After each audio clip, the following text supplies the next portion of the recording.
Good morning. So last week we were talking about the importance of community. And at the end of our share, what we were talking about is some of you may not feel like you belong. Some of you may not feel like your opinion matters. And I want you from the bottom of my heart to understand that that is the foundation of your healing process. And although it must be very uncomfortable to know or to feel that you don't matter, or that you don't feel like you belong, or you feel like nobody around you is connecting to what you're saying, I want you to really honor how this feels by taking big deep breaths in through the nose and exhaling slowly out through the mouth. Breathing in through the nose and exhaling slowly and deeply out through the mouth. This is the beautiful part about community, is that everybody plays their own perfect role in whatever part of the community there is. So if you and I are very different people, we could be standing side by side in our community and working very, very well as a team. But what happens is so many of us look with a perspective and judgment saying, I fit in there and I don't fit in here. Instead of allowing yourself to just show up and share the wisdom that you hold and share your beautiful opinion and really track your intention of why you're saying about ready to say or post or share whatever it is that you're wanting to post or wanting to share. Feeling different, I think, is part of the healing process as we allow ourselves to be able to really heal and give ourselves an authentic voice. I recently had seen that the heart chakra is one of the highest vibrations to be able to heal with, which I've already known and I've probably shared with you all. But even higher than that is showing up in life with courage and being authentic, authentically you, and connecting to people around you based on you being authentic to you. So the idea is, what makes you feel so different? And give yourself permission to really give this some heartfelt thought. Maybe take a journal pad out. Maybe write out what makes you feel so different. And ask yourself, well, first of all, are these things so important to focus on identifying with? For instance, if you're a vegan and you live in an area where nobody else is vegan, right? It's a part of who you are, but do you have to focus so much on what makes you feel different, or what makes you feel maybe separate, or what makes you feel maybe unique? Some of us, due to our healing process, want to accentuate the reality that we are unique. So we will show up sharing our differences, but the flip side of that conversation a lot of the time is we won't feel like we fit into our environment. So that's why I'm saying it's really important, as I was talking about last week, to really check in and pay attention to why it is you want to share whatever it is. What are you wanting to cultivate in your life? And holding yourself personally accountable to cultivating that. So if you want to feel like part of the community, why would you focus on the things that are separating you from a lot of the community? So some people would say, well, I'm just going to go find people like me. Totally cool if it works out that way. There's a lot of people in the world. There's a lot of people in the world. So, for example, if a person swings one political way or another, you're pretty much ouching. If you're going to look for people that only resonate at your level, you're going to be ousting over half of the population in the United States of America, right? You think of it like that. If you look at percentages of how many people in the world are vegan, right? You can stay focused, hyper focused on that community, or you can understand that your diet is different, but there's a lot of common denominators. So this is my focus for you today, is I'm urging you inside to find common denominators with people around you so that you can build your community. So many of us have given our power organically away, whether it's from childhood, where we've given it to teachers and parents and siblings and all kinds of people, and it started there, so it kind of became our norm, or is it adults where we give it to politicians and we give it to people that we think that they know what they're talking about, and it's all fine, but you want to make sure that you're embracing that piece of you inside that knows your voice matters and knows that yes, parts of you are different, but there are a lot of things that are common denominators with you, with every single person walking around in this world. If I focused on only working with people that were like me, number one, how would I ever grow? But number two, how would I ever really help support my overall community? Of course, we're going to have different political preferences. Of course, we're going to have different diets. Of course, we're going to have different belief systems, right? So the idea is, how do you work with that and cultivate community at the same time? And that's kind of your question to sit with. It's your question to sit with, right? So a lot of times I hear people telling me how they're so different than people in front of them, but then in the same conversation, they're telling me how much they want to build community. My Healthy Habits group is a group of women that I work with, and I work with them very consistently. We do lives. We really focus in helping them understand how to heal from the inside, and I take a lot of questions and I break down a lot of answers for them. And something we've been really talking about a lot right now is how critical it is in the world we're living in right now, from a point of energetics, to hold hands in community. How it's so critical that we repair what has been hurt through quarantine and before, generations before for some of us, and that we choose to open up and we choose to allow ourselves to get past being uncomfortable and choose to look for common denominators instead. It's very common for people to say they don't fit in. It's very common for me to hear people say that they're so different than other people. That's definitely an easy way to step back and not have to take personal accountability for how we're showing up in our lives and our communities. Communities strong mean that we work together. Communities strong mean that we feel safe and supported in our environment. Again, there has been a lot of destruction that has happened in the last decade when it comes to our personal communities. More than ever, I'm dealing with clients with severe depression, younger and younger, with severe ADD, with feeling completely disconnected. Because so many people now are living their lives in these devices more than day-to-day life. So now relating to people is kind of social and awkward. Try to remember that when you're on social media, your algorithm is based on what you sit and you watch, how long you watch it for, and then things are fed to you in accordance with what it is that's already your interest. I'm not saying that's not cool, but I am going to tell you, when you really step back and think about it, how does that create an open mind for you? How does that create an open heart for you? How does it let you explore the common denominators you have with people that are very different than you?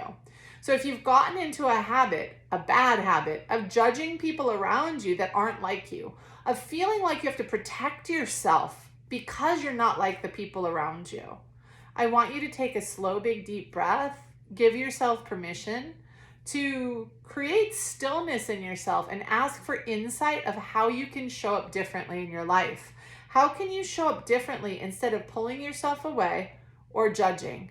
It's a really important question at this time of our human experience. We want to, more than ever, remind people that we are all on the same team.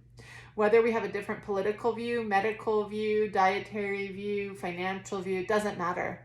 Whether somebody has more than us or less than us, it doesn't matter. Some have more, some have less.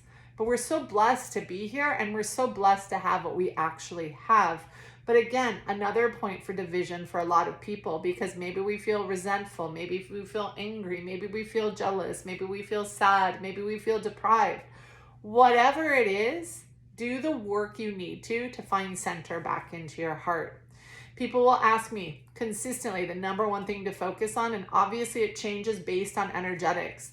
Present energy, being an energy healer of today, is build your community. Find something you love and invite community to participate. You love supporting, doing something with trees. Find out how you can plant some trees and see who can join you in your community. You like focusing on beach cleanup. Put some ads out. Figure out how you can ask some people that maybe have a bigger following and friendship and social media. Make flyers. Put it around your neighborhood. What can you do to help enhance the connection of community? Why? That energy that we create when we're together is like nothing else. When we show, it's kind of like a really healthy family dynamic. We show family first. It inspires people around us. When you show community first, it inspires the universe. It inspires communities around you. It also helps heal nature, and it helps heal organically relationships and what we hold. It's not what this person is doing. It's how are we relating to this person. It's not what that person is saying. It's how are we reacting? How are we personalizing it? How are we internalizing it? And how can we do this in a way to get the outcome we want, to feel a kind of connection? And sometimes it's just saying, hey, we have different opinions about a lot of stuff, but what do we actually think very similarly on? The more you have open, organic conversations, the more you allow yourself not to use the idea of being a recluse as an excuse, or being different as an excuse, or being an introvert as an excuse. Hearing what we're talking about, the energetics of today, it is critical to start repairing community. It is critical. So if you're thinking you don't fit into where you live because you're a vegan, or you're a meat eater, or you're this or you're that, help inspire positive dynamic. Help inspire positive common denominators. Because the truth is we are all on the same team. If your neighbor across from you is struggling and upset, you will feel their energy. Whether or not you want to, it will affect you. If you see someone struggling, how can you help them? Not how can you judge them? Not what can you do and be grateful that that's not you. How can you help a fellow brother or sister in this life that we're living? How can you do that? Most of us have so much judgment, we just live our lives kind of on autopilot. Please hear me from the bottom of my heart. We can't afford to keep functioning like this. The more we function like this, the more power we're giving away. The more power our communities give away, the less responsibility we personally hold for the energy we put in. The societal elements of us will get consistently affected. And in the end, I don't think any of us are going to like the outcome. We need to cast a personal energy focus, our personal energy field into our life. It's time to not wait for things to come toward us. If you feel lonely and isolated, how can you connect more into your overall community? Maybe that means for you, you join somebody else's beach cleanup. I've done that many times and I've met many friends. Sometimes there's trees where you can go and you can start planting trees. Sometimes it's trash cleanup, but there's people there in a like-hearted mind. And when you give of service, your heart starts to heal. When your heart starts to heal, you feel more joyful. You feel more peaceful. You feel more aligned to a higher purpose. You feel purposeful. You feel more creatively driven. You feel happier. You feel definitely happier and more energetic and more mentally clear, all from choosing to remind yourself that you don't have to stay alone and you're not the odd, weird man out, because you're not. We all carry so much of the same patterning, and it's time to start knitting that together. You don't have to make everybody your best friend, but how can you create community to support positive outcomes? Because one person trying to help is wonderful. 50 people with that one person is untouchable. And that's the thing, is we want to build common denominators to help heal our communities, to help heal the earth, and to help heal our relationships with life. As much as it's hard to comprehend, a person that's struggling you walk past by will affect you. A person that's struggling next to you does affect you. The people around you that are disconnected and always go on the subway, most people are sitting there on their phone. That doesn't help the world at all. Disconnecting from the moment, being present in the moment is what supports and heals the entire world. When you choose to be positive and supported in the moment, being present in the moment, that is how we anchor into healing. How can you heal when you're always multitasking? How can you heal when you're always disconnected from people around you? Try it next time you're on the subway. Try it next time you're in the grocery line. Choose to connect by saying hello to the person in front of you. Ask them genuinely, how was your day today? Or for me, I'll say things like, what was your favorite part of the day today? And people at first look surprised. And then normally by the end of the conversation, they start sharing and they start connecting and they start acknowledging. And they say things like, I haven't been asked that for a long time. Thank you for noticing me. Thank you for saying hi to me. Such a simple thing, but most people pay attention, are like this. So if you're wanting to connect to community, one of the first things you're going to really want to look at is what is the energy you're organically putting out to the world. Is it an inviting energy? Are you being present? Or are you feeling detached? And if you're feeling detached and you're feeling removed and you're feeling like you don't fit in, the first thing you want to look at is how can I become more present in my life when I'm around other people? If you're at Starbucks ordering a cup of coffee, get off your phone, be present with the people around you. There's people waiting for coffee. Say hi, banter, connect, create connection. It is contagious. Connection is contagious. That's an awesome thing to spread. So if you feel like you're weird, if you feel like you're the odd man out, if you feel like nobody gets you, promise yourself to start challenging that and promise yourself to stop judging yourself. You deserve to feel connection in this world. You are a beautiful spirit in this world, and there are so many people like you.